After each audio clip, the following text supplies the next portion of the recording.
তো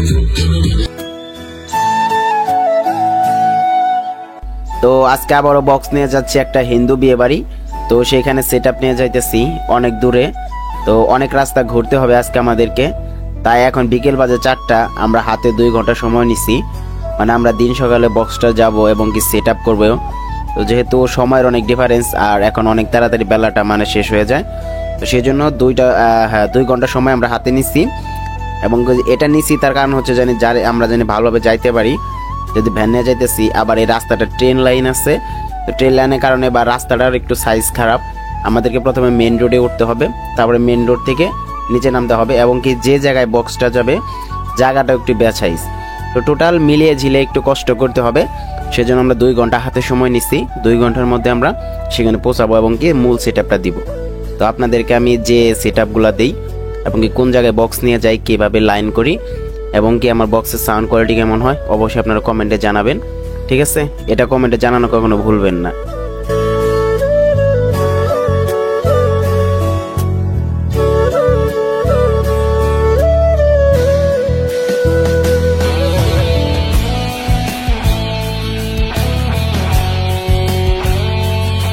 তো এখন আছে আমরা আমাদের পংলি ব্রিজের উপরে। যারা টাঙ্গাইলের আশেপাশে আছেন বা এলেঙ্গার আশেপাশে আছেন তারা চেনেন।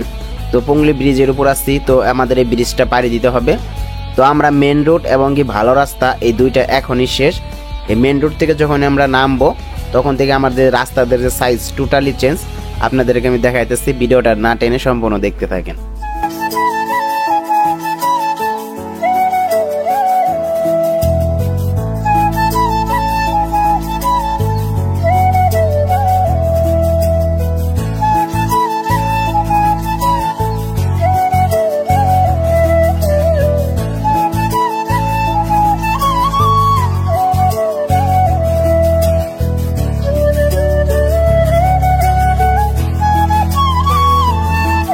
তো এই যে এখন যে দেখতে পারতেছেন এটা হচ্ছে রাস্তার অবস্থা, মানে টোটালি মানে খারাপ একটা রাস্তা, এটা বলার মতো না।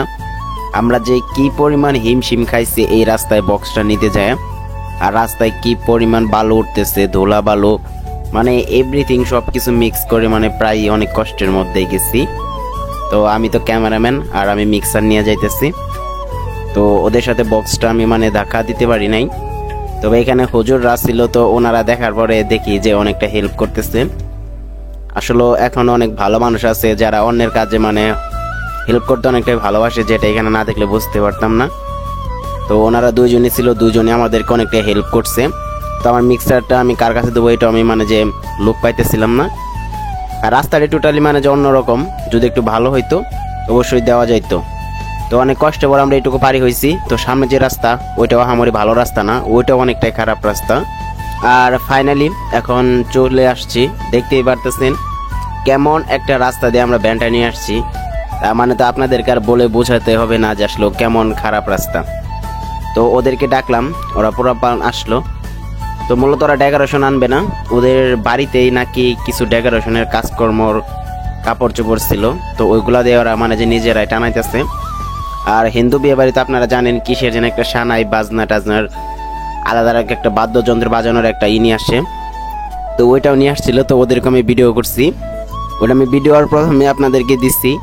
তো এখানেও দেখাবো, ভালোভাবে দেখেন, অনেকটাই মজা পাবেন। তো এই যে আমি আসলাম, আসার পর দেখি বাড়িতে মোটামুটি কাজ প্রায় ওরা সম্পূর্ণ কমপ্লিট করে ফেলাইছে। ওরা নিজেরাই করতেছে, পুরান কাপড় হোক নতুন কাপড় হোক, তারপরেও নিজেদের কাজ মোটামুটি ভালোই করতেছে, আলহামদুলিল্লাহ, দেখে খুশি হইলাম। তো বিয়ে বাড়ি আসলো বলতে কি আসলো যে আর বিয়েটা হইতেছে তারা অনেকটাই গরিব, তো তাদের জন্য কাছ থেকে আমরা এতটা বক্সের ভাড়া নিতেছি না। তো সব সময় সব জায়গায় ভাড়া আসলেও নেওয়া যায় না। তো তারা বলতেছে যে আমাদের বিয়েটা চালিয়ে দাও, আনন্দ ফুর্তি করতে চাই, একটি মাত্র মেয়ে, তো অনেক মিলে ঝিলে কথাবার্তা বললো। তো তারপর আর ওইরকম কিছু মানে আমি মনে করি না, তারপরে বক্সটা দিয়ে দিচ্ছি এবং সাথে এসে ভিডিও করে মানে আপনাদেরকেও দেখাই দিতেছি যে আসলে কেমন সেটআপ দিতেছি।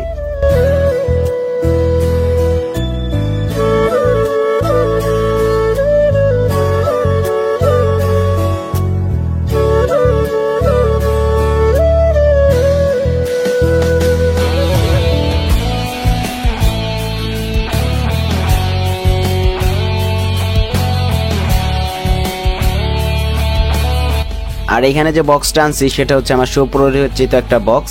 তো এটা এই বইয়ের বক্সটা, যে বক্সটা মূলত অনেক সুন্দর সাউন্ড কোয়ালিটি।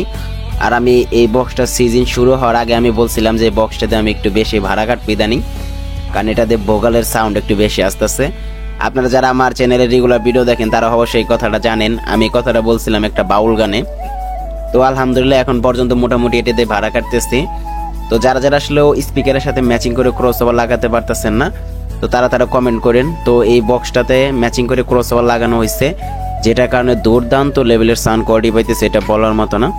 তো আশা করি আপনাদের এই বক্সের সাউন্ড কোয়ালিটি এখন অনেক সুন্দর লাগবে।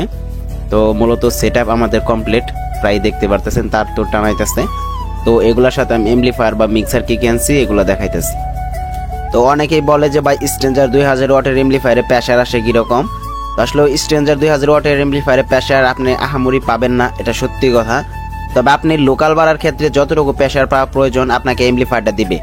এই স্ট্রেঞ্জার কোম্পানি এমপ্লিফায়ার কতজন মানুষের মান সম্মান বা কতজন মানুষের মানে যে উপকার আসছে এটা বলার মতো না। এই এমপ্লিফায়ারগুলো এখনও অনেক ভাই ব্রাদার আছে যাদেরকে আমি ডেল্টা দিয়ে বক্স ফিটিং করে দিতেছি, তার সাথে ব্যাকা হিসাবে স্ট্রেঞ্জার 800, স্ট্রেঞ্জার 1000, 2K 3K পর্যন্ত এমপ্লিফায়ার এক্সট্রা নিতেছে, মানে লোকাল ভাড়া দেওয়ার জন্য। সেম একই বক্স সে প্রোগ্রামের ক্ষেত্রে খাটাবে হচ্ছে ডেল্টা, এবং কি হাতে ছেড়ে দেওয়ার জন্য চালাবে স্ট্রেঞ্জার। মানে আমিও সেম একই কাজই করতেছি। আমার ডেল্টাগুলো সব বাড়িতে প্রোগ্রাম ছাড়া ইউজ করি না। আর এটা হচ্ছে স্ট্রেঞ্জার 2000, যেটা আমি লোকাল ভাড়ার ক্ষেত্রে ইউজ করতেছি। তবে এখানে একটা লোক থাকবে। আর যে মিক্সারটা ইউজ করতেছি, তো মিক্সারটার কথা ওইভাবে না বললে নয়। এই মিক্সারটা অনেক দুর্দান্ত লেভেলের পারফরমেন্স করতেছে ইদানিং। পুরাতন হয়ে গেছে, তারপরেও মালটা পর্যাপ্ত পরিমাণ লাউড নিতেছে। তো মিক্সারটা দিয়ে আজকে আমরা এটা বাজাবো। তো আজকে এটা সাউন্ড টেস্টিং দেওয়ার সময় একটা প্রবলেম করতেছিল, সেটা হচ্ছে ওভার পিক দিতেছিল, যেখানে আমি 26 ডিবি মানে যে ডিবি মেনটেন করে মানে বক্সটা কন্ট্রোলিং করছি। ডিবি 26 ডিবি কমাই দিয়েছিলাম প্যাডের মাধ্যমে।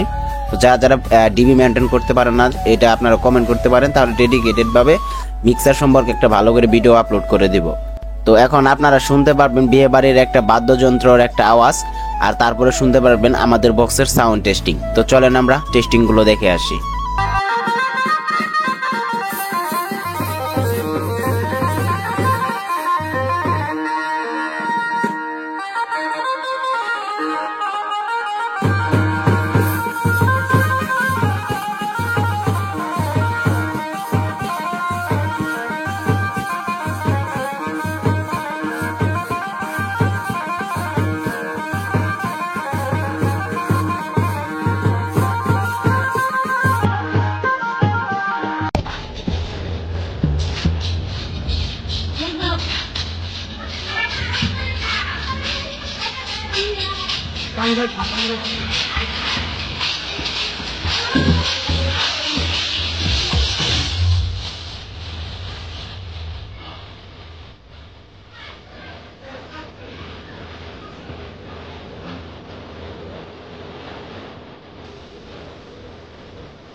একটু নয়, একটু